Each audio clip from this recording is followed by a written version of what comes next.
go start your own thing, and encouraged it. And when I would say, well, I'm not sure what I'm doing, I could fail. I mean, what's the worst that's going to happen? Go fail 5 times. It doesn't matter. What was like the first biggest challenge you faced collectively? We did a deal on a handshake.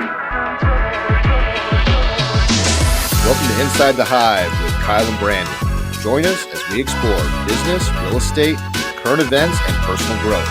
We dive into the latest trends, offer valuable insight, and share stories. Thanks for tuning in. Sit back, relax, and enjoy the show. How did you guys first connect in business? How did you guys first connect? Good question. This was back, I think we might have just graduated college, or I was probably still in school at the time. This is like Great Recession right before. So I don't know. We all had jobs, but we were literally not meeting. Good ones. Yeah, we didn't have a good job. We're just talking about. We were literally meeting at one of our mutual buddies' houses at his mother's kitchen table, literally coming up with ideas. So every week someone would bring a business idea. Oh, let's start a restaurant, or let's do this. When is this? How long was this? 2007 probably. Okay, got it. Yeah, Might I have been think 2000. Yeah, 2007, 2008. 2008. Like, it's like recession time now. Like When you didn't know the recession was happening. Like looking back on it, everybody's like 2008, but we were just like, must be a bad quarter or something. Like, that was one of those. But it was right around then. Yeah. Yeah, because it was like I had jobs lined up and they all just went to the wayside. So it was like, well, got to figure something out, And I was literally started doing something with somebody else where we were out knocking on doors, just trying to make $1, putting attic insulation in people's houses and stuff. But I had known like, hey, I like this entrepreneurial thing. Like I saw some guys doing this on the residential side. They were making tons of money, had this freedom, working hard, but they were making it. And I didn't see them as any smarter than we were. So I was like, guys, there's something here. We just started meeting every week diligently, coming up with ideas, bringing ideas to the table. And one that stuck was like this solar thing. We're like, all of a sudden the rebates, Obama became president. All of a sudden the rebates started coming out. All the utility programs were paying people to put solar on their house, put insulation, make their homes more energy efficient. And we just like, let's try and ride that wave. We still didn't know what that looked like. Kyle and I were unemployed. The rest of them had jobs. So we would go to like these SCORE small business meetings and, listen to the guy speak in the middle of an afternoon on a Wednesday or something and just get ideas from it. And for people who don't know SCORE, what is SCORE?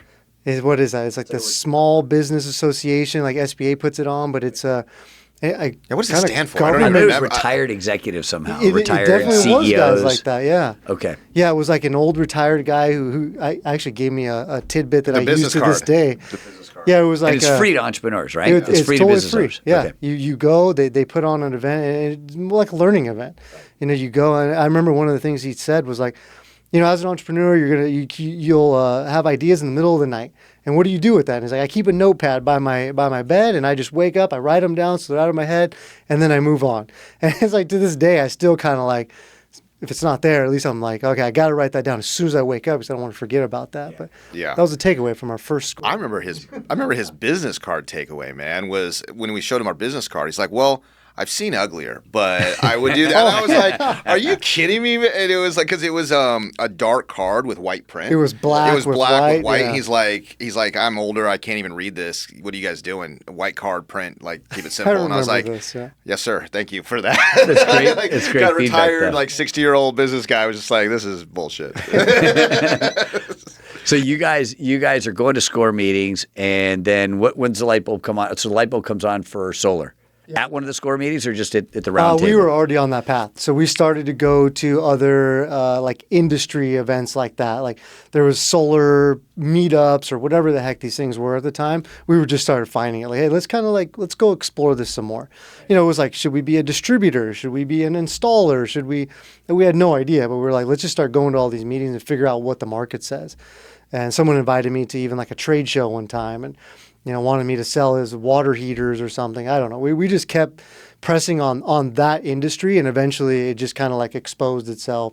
It was like the path of least resistance, and it was residential, working on people's homes, basically. So I'm curious on one thing is like, So this was like a mastermind. Are you familiar with like Napoleon Hill's Think and Grow Rich? Yeah. Okay. Yeah. Was this an intentional mastermind? You guys had decided, hey, we're going to figure this out. We're going to get together on a regular basis and talk about ideas that we can try to build on. You know what? I never thought about it like that, but that actually is what it is. It was a group of people getting together, and we were going to start a business. It was that what you mentioned earlier, the entrepreneur. Like we were like going to start. We didn't care. Didn't matter. Didn't matter. We were going to start a restaurant. No one's ever worked in one even, but we're like, we're doing something, guys. Like something's coming out of this meeting. That's great. I don't know what. Yeah, that's what it was. Yeah. So at the round table, the idea of solar comes up. Yes, yeah.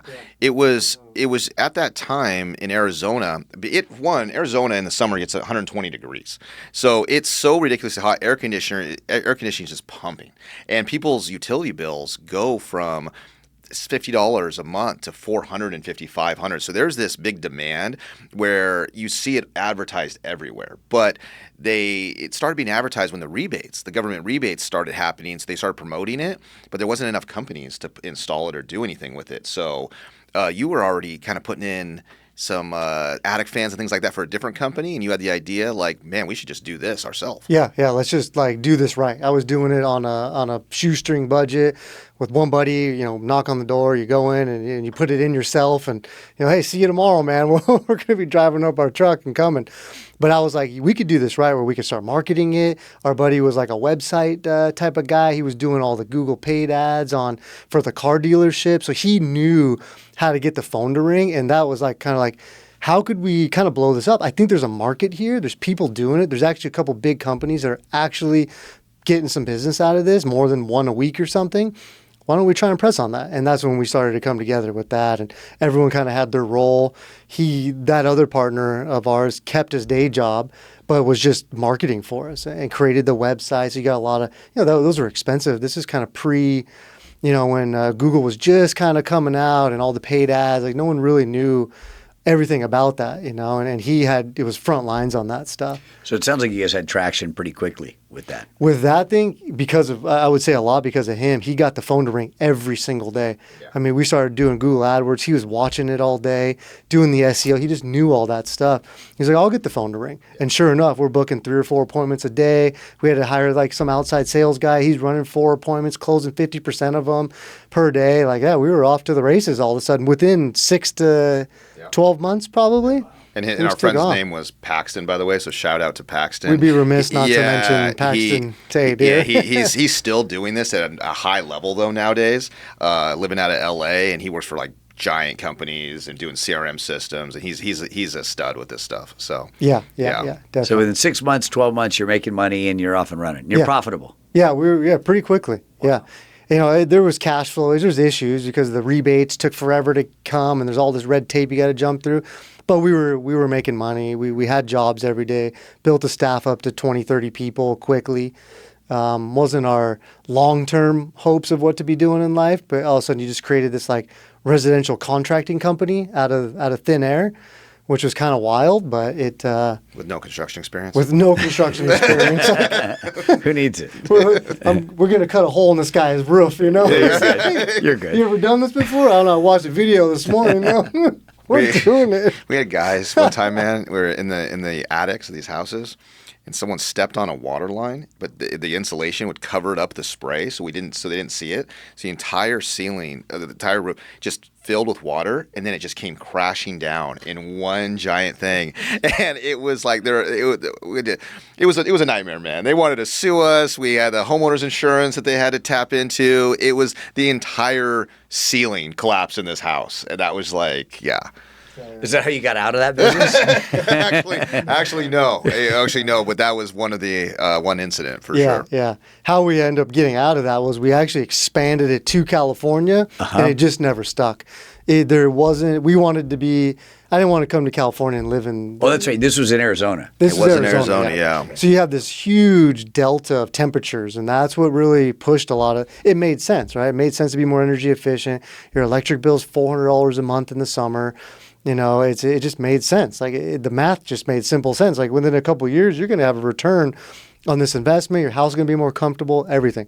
You would think California being like so green and everyone's into that, it would have been a great market. But people are like living on the coast. Like my electric bill's $40, man. Like this is never going to make sense for me unless they were just really bought into the whole green movement. I want to save the planet and all that. But the math never made sense here unless you were really far out in the desert. And even then in the summer, I mean, it's hot, but it's not Arizona hot, And so, yeah, that's ultimately, we moved it out here and it just never stuck. We had projects, we brought the same system over. It just never stuck like it should have, like we hoped. So what was the transition from solar to commercial real estate? So that was actually a friend of ours, Brandon's friend actually, that started working for a project management company that got a large contract with Chase Bank. And so he got they had a contract with Chase Bank. He was a project manager. He was in charge of assigning the contractors to these different remodels and renovations across the country.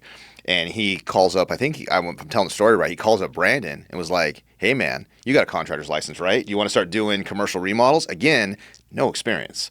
Brandon says yes. He says, let's go do it. Yes, I do. Yes, I do. I'm actually, we're good at that. Yeah. So we ended up over the... I got a referral, this one guy's house. We helped out. Yeah. So next thing you know, they sign us up as a contractor, and they started giving us projects, and we did 300 Chase Bank remodels in how many years? Like 3 years, 4 years? Yeah, like just a 2-3 year period, went on a rampage on that. So then the residential kind of gets ignored because I'm like, hey, this is way more fun. It's just they're bigger projects. They're just by the numbers. There's not that emotional attachment to the home. You're in people's homes. Like it's like their biggest investment of their life. And so if you screw that up, like they're watching you everywhere you're going. The banks were just like, yeah, here's the keys, man.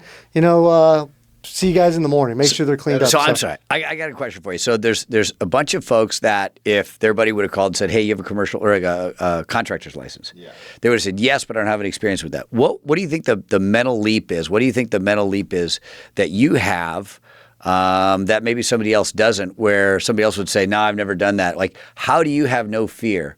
How do you lean into your strengths, or how do you figure that out and just make that easy decision? Yeah, and I'll figure it out. Where's that come from? I got this one, but you could take it if you want. But okay, I'll take this all the way back. We know each other from EO, right? And when you go into EO, you got like an initiation, and you sit in front of all these people, and they ask you different questions. And one of the questions they ask you is, as an entrepreneur, as a business owner, what is your skill? And I never heard the question before, and I'm sitting there in front of all these people, and I'm like, I don't really have any skill. All I do is hire the best people for the project and know how to manage them. And someone in the audience asked, was like, hey man, that's your skill. And I was like, oh, shit. And I guess all the way back then, 10, 12 years ago, that's what it was. It was like, don't worry, I'll figure it out. And we hired the best people to do the project. So the client's getting the best results still. We just knew how to manage it and do that. So we could put the best people in place and surround ourselves with the best people. That's why we're confident to do what we do. I love that. And it's funny. It sounds simple, but where do you think people fall down? Like there's going to be people that go, oh, I'll find the best people and I'll just delegate. So what do you think makes it? There's got to be there's a management skill there too, or why do you think some people fail? Because some people think entrepreneurship is just finding people and then leaving them alone and letting them figure it out, and then they fail. Yeah, that's not good either. You can't just there is a fine line between having to be that hands-on micromanager and then letting people have the freedom to make their own decisions. I think putting goals in place, KPIs in place, that we know where we're trying to get to, and then letting people figure it out on their own, but make sure people have the right skill sets to be in the right seats. You can't put someone that's never sat in front of a computer as a computer programmer or something like that. You got to have the right skills, but then you got to have that freedom to let them kind of run with it. And I think people maybe it could be intimidating not knowing what's going to happen around the corner, right? So if you're going to start something for the first time and they're intimidated, they don't want to take that leap, or I've never done it before, I don't want to do it, it's because it's the unknown. And everybody's afraid of what they don't know. But sometimes, I forgot like what the exact saying is, but like it's gosh, it's like satisfaction's on the other side of, oh my gosh, what is it? But I forgot. It'll come back to me. I think I know where you're going. Yeah, but it's like on the other side of fear. Yes. Yeah. It's like something's on the other side of fear, and you got to get through that. And that's kind of what it is. Sometimes you just got to take a swing and think to yourself, what's the worst that's going to happen? That's really kind of it. I wish I had a more articulate answer for that, but sometimes you just kind of have to go forward and then build the plane on the way down. And I wonder also, I can't help but wonder if also some of the quote unquote failures you had in the previous business, you knew those were opportunities to test your limitations. Now you knew what you didn't know, and now you knew who to hire. That's probably a good point, actually. To sort of Absolutely. compensate for maybe Yeah, some of the yeah. past mistakes. Yeah, absolutely. So how many jobs does he give you? How many commercial Hundreds. remodels? I mean, 300s, all 300, 350 or so, all across the Western United States. So we're flying. Again, never managed a project out of state, but I would just get. It's like we could kind of see that vision of like, okay, he needs a bank remodeled. Okay. And I would just kind of like back into that equation, call a couple people locally there, maybe get some referrals. Next thing you know, a team showing up at night and doing a remodel for us. And yeah, we were flying around the Western United States, Utah, Colorado, Texas, Arizona, California, and just knocking these things out by the bundles. So Malcolm Gladwell calls it like the 10,000 hours. So that's your push. That's your 10,000 hours in just commercial like remodels. You're doing all this stuff. That was our crash course in commercial construction, I guess, right? We got exposed to a few other things, but that was definitely like, okay, this is where I think we're meant to be, at least in this arena, not working on people's homes. I think at least I always wanted to be doing bigger projects. You know, the home thing was just something that was a Band-Aid. Got to get some cash. Got to survive. Got to eat this month. But I was like, I didn't go to school to, you know, for engineering, you know, any real estate, whatever that was, to be doing like small little projects like that. So I always wanted to do something bigger, and this was like a little bit of a stepping stone to get there. So question for both of you. So in terms of motivation, what was your motivation, you suppose, to like? Obviously, you had an entrepreneurial drive. You had this ambition. You're saying yes to different things. You're jumping into these things. But let's go either back or dig in a little bit more. What was the motivation, or what is the motivation for you that drove you to be an entrepreneur? Like, what was it about your sort of genetic makeup, your background, that sort of gave you a predisposition to want to be an entrepreneur? What was your goal, internal goal? yeah, you know, it's like I even say it was at first just like out of necessity. It's just like there was nothing else available. So I had seen other people be successful at it. And so I just said, I can do that. Like, I'm watching this happen unfold. I'm there with him. It was like my girlfriend's brother at the time.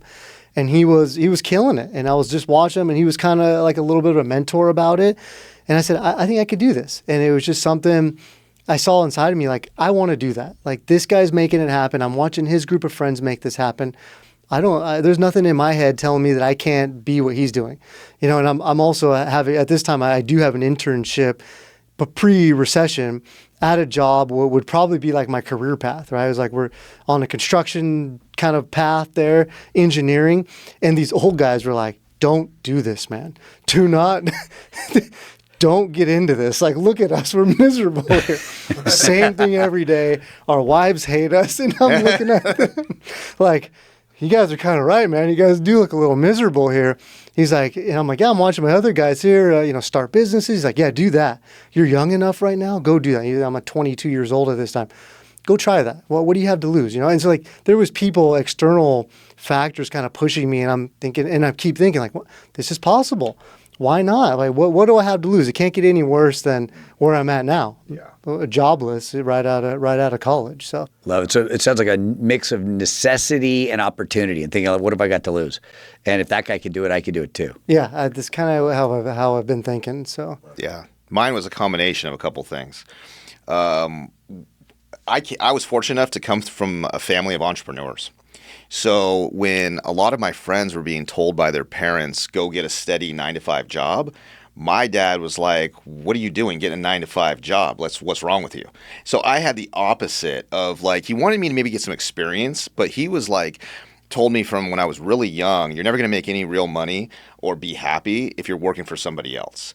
Then I had like a stepmom that he was with for many years. They were together for like 15 years. She owned her own business as well, and it was one of the top women-owned businesses in Orange County.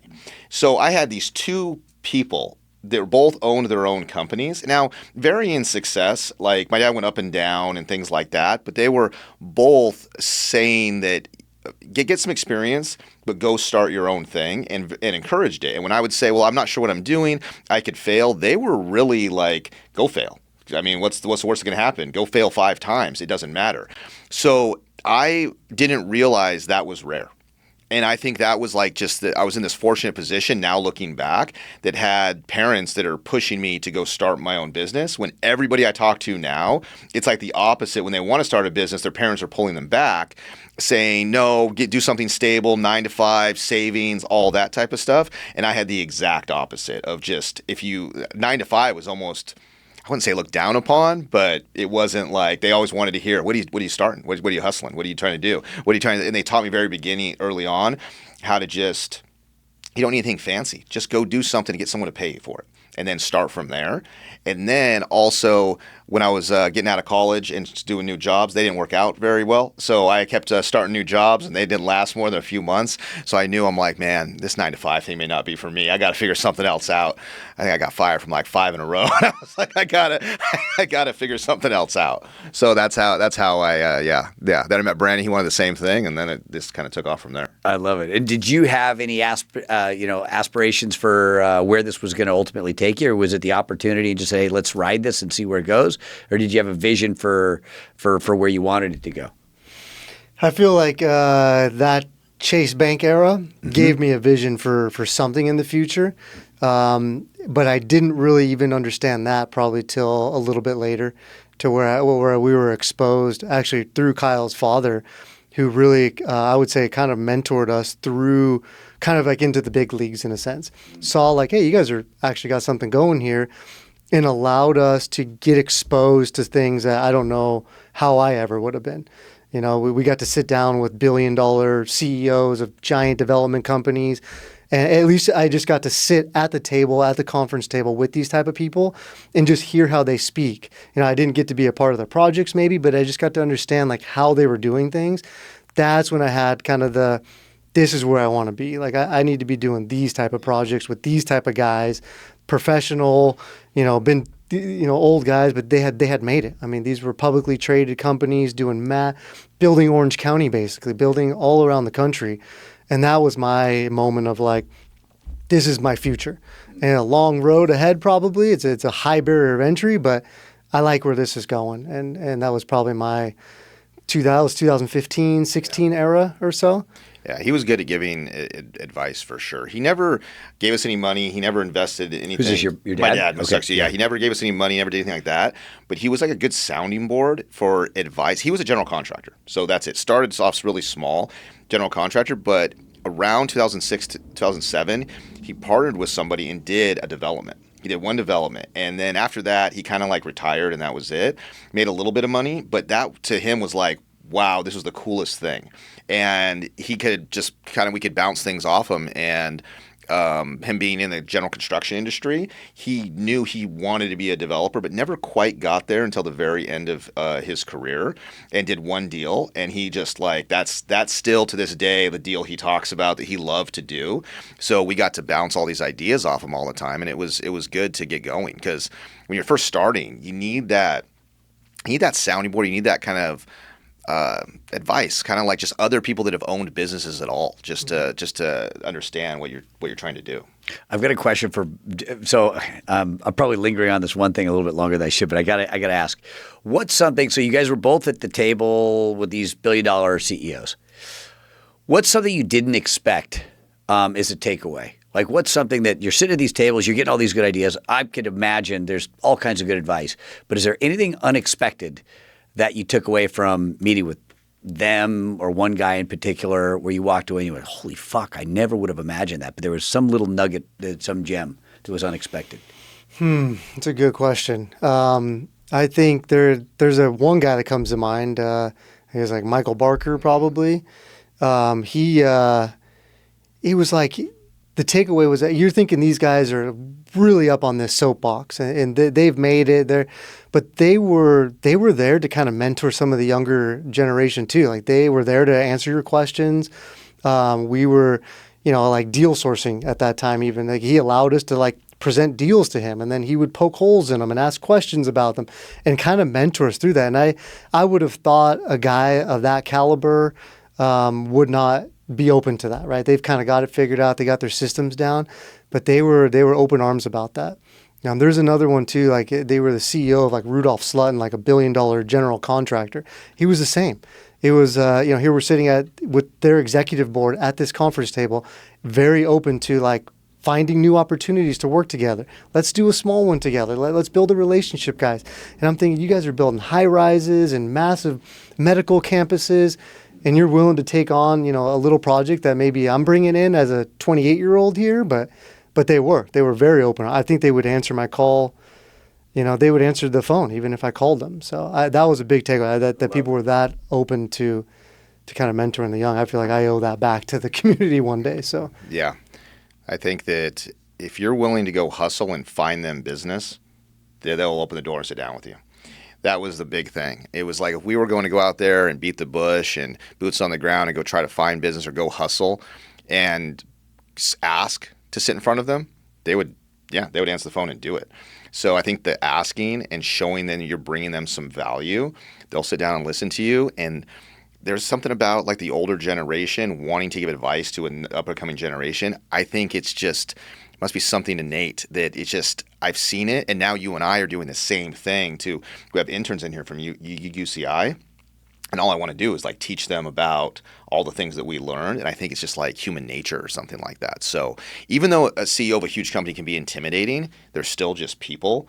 And if you have some sort of value, ask for the meeting and you can sit down with them typically. I mean, in our experience, I think we have almost every time. And if you have a good deal, now everybody wants to come talk to you. That's where it levels the playing field. When we do some of our developments, we have a good deal. We'll have billion-dollar debt funds. Everybody now wants to come down and pays attention to us. When we don't have a deal, they seem to be hard to reach for some reason, and that's.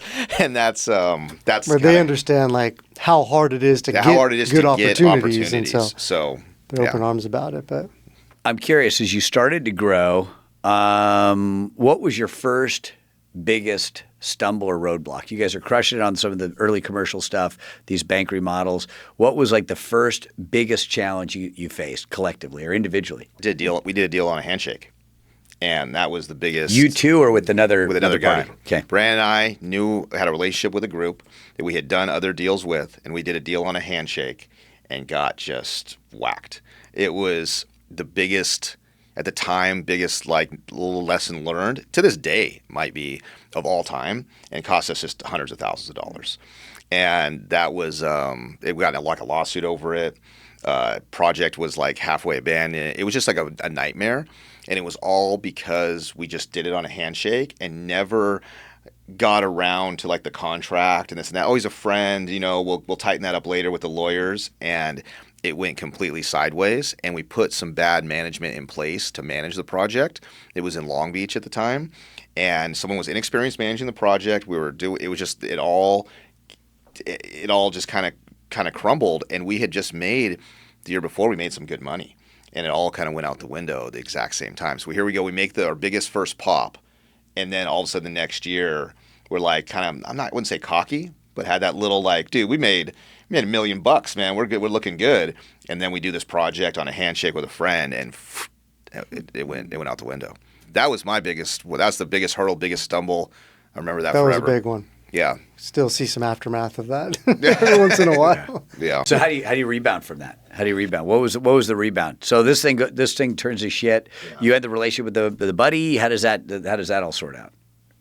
I mean, to this day, we still have a relationship with this person, and we still actually do business with them. But we took a big step back as far as processes, contracts. We're in a very litigious type of business, so everything is documented, multiple systems put back in place. I mean, it really opened our eyes to like the complexity of what we're dealing with, and the size of the projects that we're dealing with. That we got to take this stuff serious.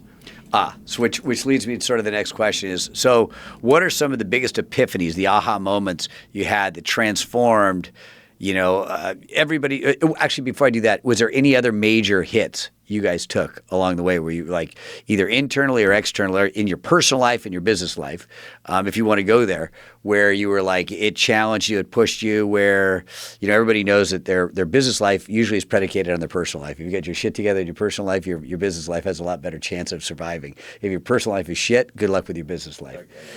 Or at least there's going to be challenges, at least in my life. But were there any other challenges? So one handshake deal, no good. That's off the table moving forward. Was there any other big mistakes or challenges?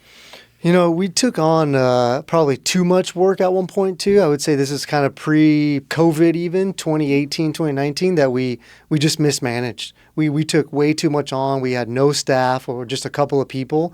And we started making sales and we had no systems in place to deal with it. This is what led into that big failure.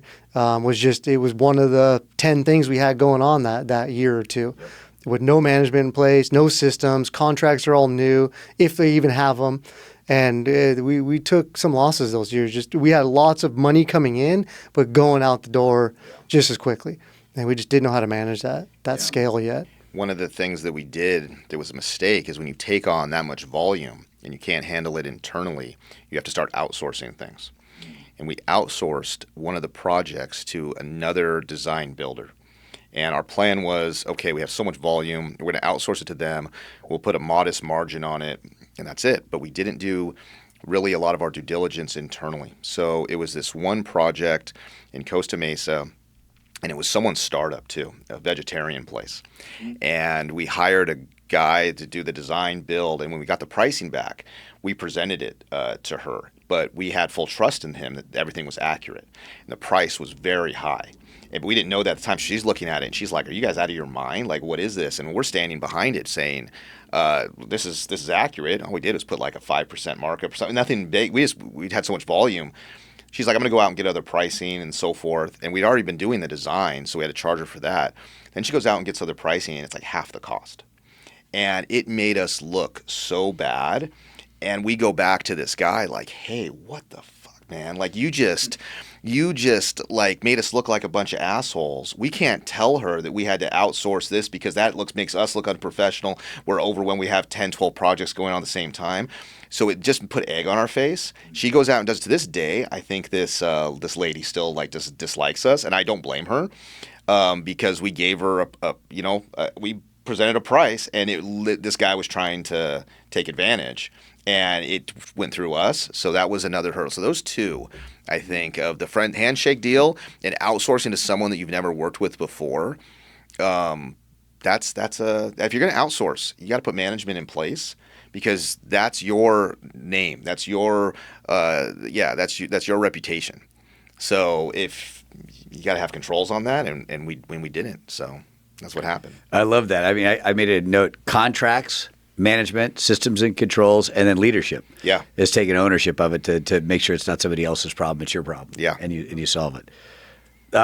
So what's the plan then moving forward? So as you start to put contracts in place, management in place, systems and controls, and you're establishing a stronger leadership over the company, what's the plan after the commercial project, after the banks? Yeah. So we'll fast forward to even more recent, probably during this time period, the 2018-19 pandemic era. Kyle and I think, set a goal of like, we got to get out of this type of business. This is construction management, general contracting. We got bigger aspirations here. Like we're not experts at this. I mean, we do it, we're good at it, but this isn't like our lifelong dream here. We want to get into the next step, which is like own our own properties here and develop our own properties. And that's when that kind of started. This stems back to that 2015 era where we were exposed to that and we saw that. But to get into that, the barrier of entry, the capital you need, the resources, the expertise, it was just like almost impossible. I mean, you could maybe find someone else an opportunity and just pass it on. But we had that goal in mind. I mean, we were writing this on the board. I wasn't writing in my journal, "I can't wait to be the biggest contractor in town." It was like, no, we're going to own a retail center. We're going to buy apartments. We're going to go. That's the path we're going down. So that's the new Vista. That's the new North Star to us. Still is going to take another 5 years from that point, but that was like we already started to kind of plan for, like, after going through that drama, and then the pandemic hits, and we take a huge dip there just because all the banks stopped lending, and we can't even get projects in the door at that time. It was just another reason of like, we're going to keep doing this, but it's kind of more of a means to an end to us as on some level. So, our plan was development early on.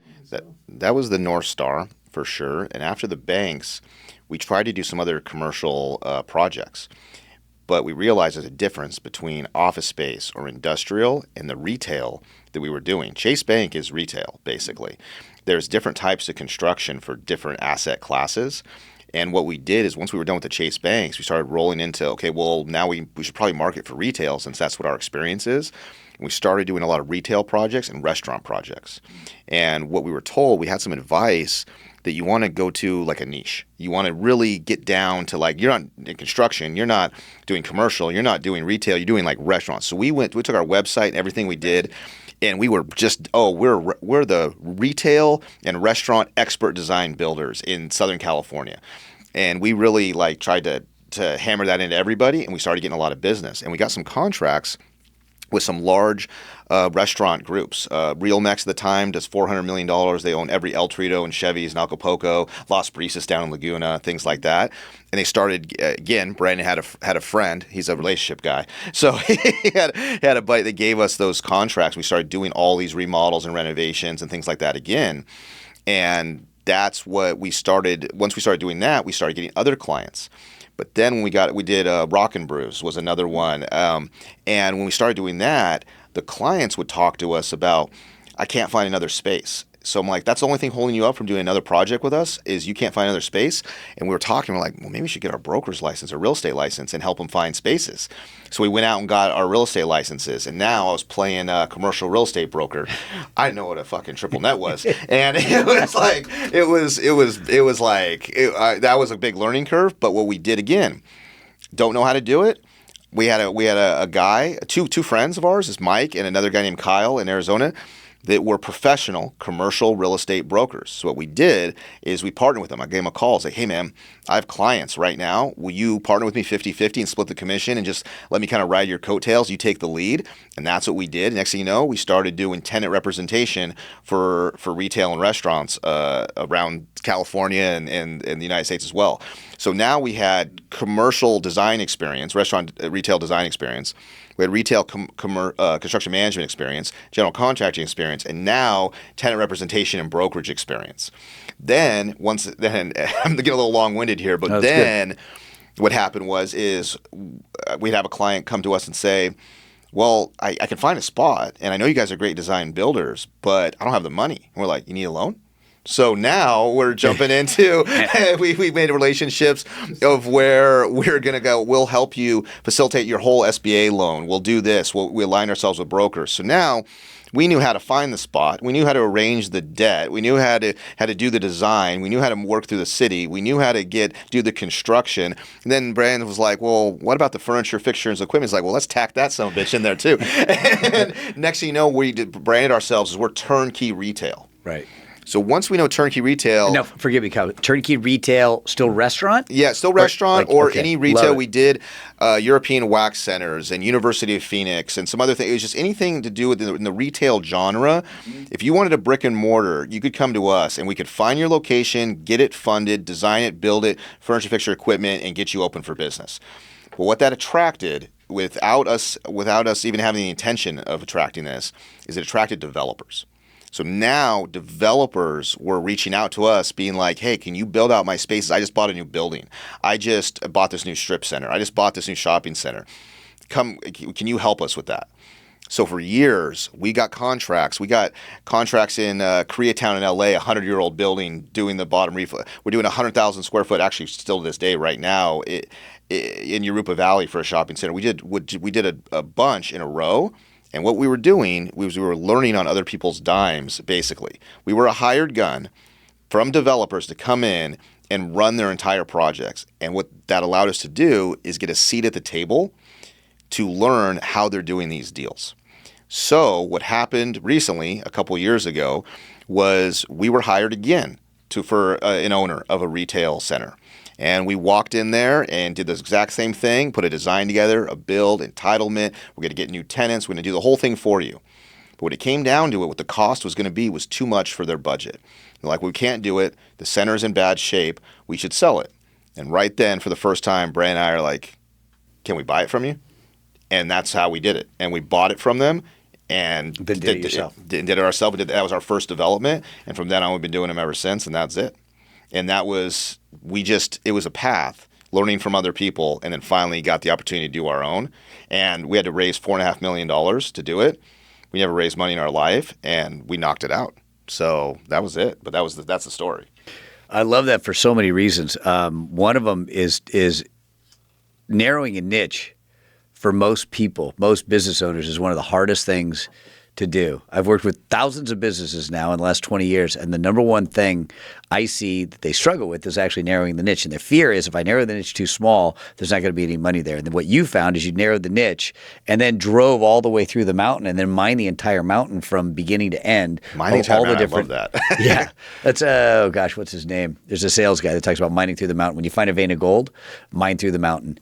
And that's exactly, I mean, that's a perfect example of where you just kept going vertically or whatever that is. That was tough too, Scott. I had trouble with that. Like I wanted to diversify, right? But it was hard for me to like really laser focus. It was what we needed to do. Is what you need. It's hard though.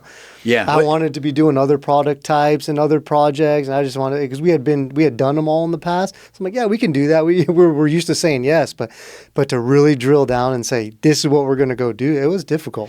Why do you think that's so difficult? I don't know. Shiny objects, man. Shiny objects. Shiny objects. It Like is. all of a sudden you got to put your blinders on and only focus in on it. You have to pass up work.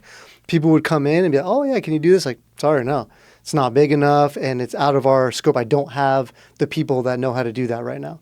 I've got to focus on this, and that's hard to do. Like, especially coming from I'm a yes man, or I got a guy. Like, well, we'll figure it out.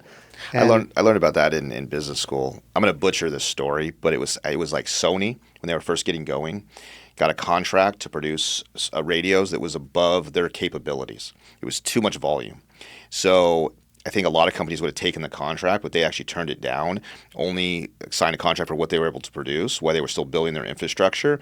Then the next year took on a larger contract and became Sony. And it was because they turned down work. And apparently, when people look back at it, business historians, they look back at it and they say if they would have taken that contract, they didn't have the infrastructure, it would have bankrupted them. So I was like, I always thought, I'm like, the discipline that CEO must have had to turn down millions of dollars, thinking ahead. And it stuck with me ever since. And I think we have been very good at doing a similar thing of trying new things, like I mentioned earlier, but knowing our limitations of we only have a certain amount of staff. When we did go too much, when I mentioned earlier, and had to start outsourcing, it bit us. So, yeah. I'm curious. So and are you still, is that your focus right now? Still, like anything in that retail space from soup to nuts, from beginning to end? we do have a division that's doing that. Yeah, we still have work going on, but our focus is still retail, but retail development. Got it. Acquisition, redevelopment, value-add retail centers, but still in the retail space. So, I mean, we basically, for a decade, learned all the pieces of that puzzle. It's a little more fun when you own your own deals instead of working for other people. So it's hard to go backwards, I feel like. That's really what it is. I think development is just what we were meant to do.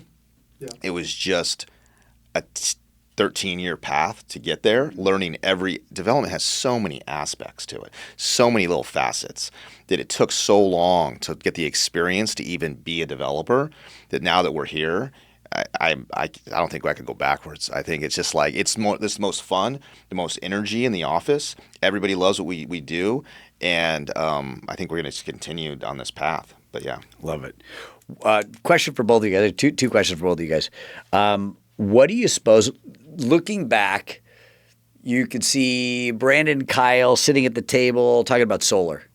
What was the biggest personal and business transformation you think you went through in the last 13 years to get to where you are today? You know, looking at Brandon and Kyle at that table, whatever that kitchen table was, talking about solar. We're going to do solar all the way to now. What is the single biggest transformation personally and professionally for either one of you?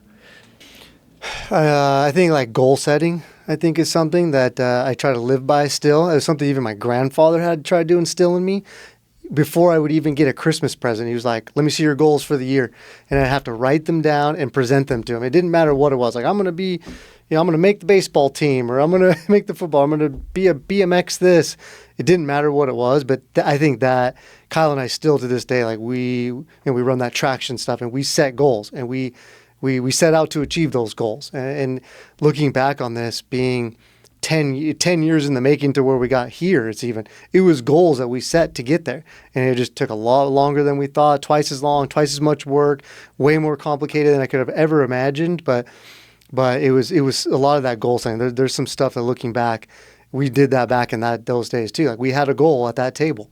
We were going to do something and we ended up doing that. So Love that. Love that. Yeah. How about you, Kyle? Accountability is probably number one. I think that nowadays I understand the responsibility that you have as a business owner and taking on a project, having investors, other people's money, things like that. There's a lot to be accountable for and be responsible for. And when we started 13 years ago, it wasn't that I wasn't, it was, but you can tell there's a difference. And the second is doing things the way that I want to do them and not trying to fit into a box of everybody else. So what I mean by that is I hear a lot about your day-to-day has to have a certain balance to it and has certain things. I don't personally operate very well with this balance type of thing. In project management, there's an expression, it's a sprint. It's a type of project management where the whole team sprints with 100% energy, then they finish a task and then they take a break and they move on to something else. In life, I've found myself doing that where I will just go on a rampage and crush it for like a week and a half, 2 weeks, and just go on this mission, work weekends, night, late with Brand, always on the phone. But then I'll almost like I run out of gas and I'm like, okay, I need like 2 days to kind of recharge a little bit. I'm going to go by the beach. I'm going to hang out with, something like that and kind of relax and recharge. So I think I'm just different where I can do sprints. I need to recharge by myself. I need my own time.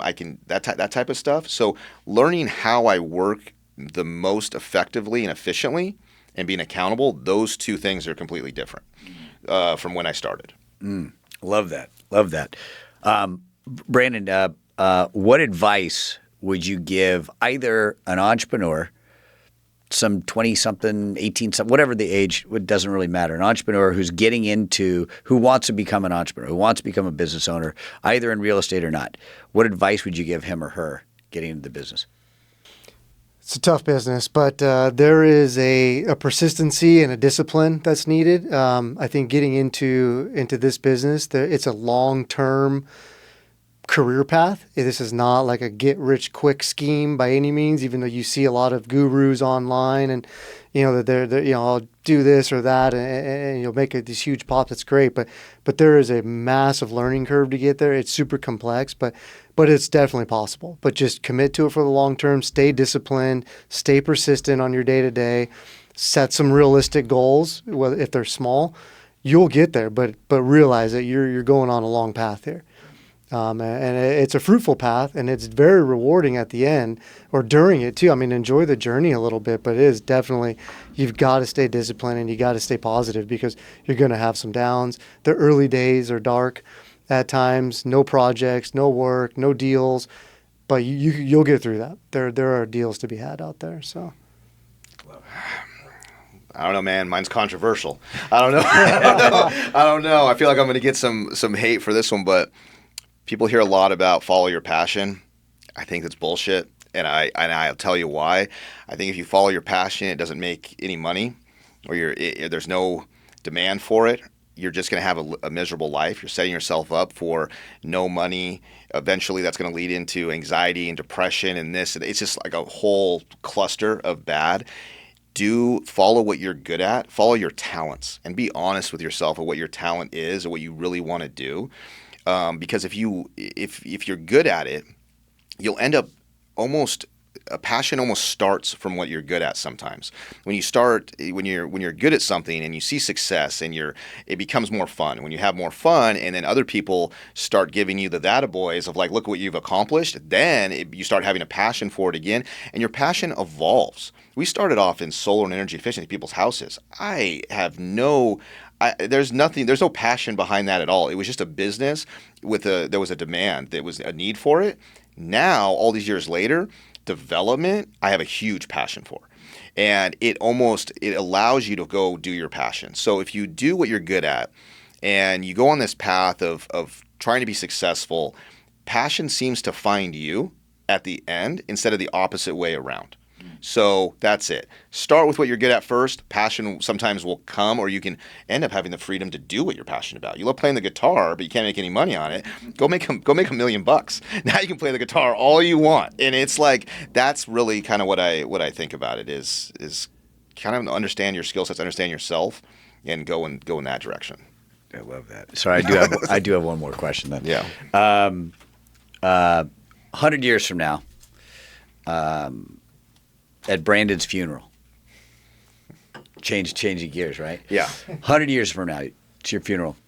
Somebody comes up, could be someone, whoever. What do they say that would just make you so proud? Like, you did it. You this was a life you wanted to live. What I hope they would say would that, hey, he was a good leader. He kind of allowed others to come along a path to fulfill their dreams.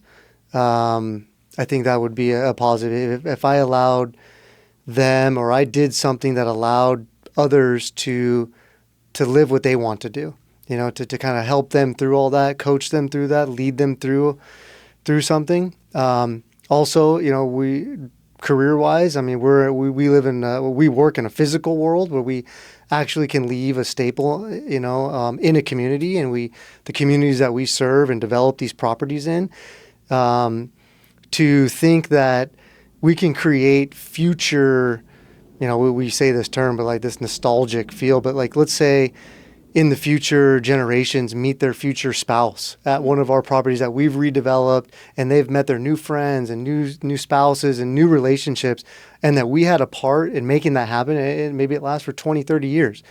I think that I have fulfilled, my purpose here maybe, so. Awesome, man. Awesome. Same question, Kyle. I'd like someone to say, look what this guy created, look what he built, look at the impact that he left. Wow. That's it. Just that one simple sentence I'd be like, okay, I did it. What we do is redeveloping old, tired spaces all around Southern California. That, to Brandon's point earlier, was we're changing those so the entire community can enjoy them, and it leaves a lasting impact. But not just the physical impact. Look at all the jobs we created and people that we've employed. When I say what we created, these companies, everything from the logos on the screen to this podcast we're on right now, started out as just ideas.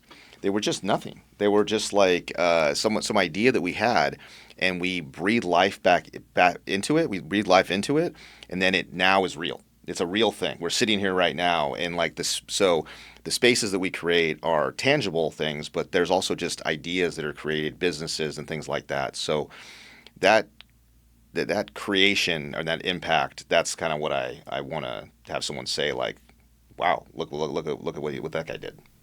Awesome. Well, thanks for spending time with me today. Thanks for Scott. This has been awesome. I really enjoyed it. Me too. Me too. I wish I had more time. I was looking, I was like an hour. Yeah.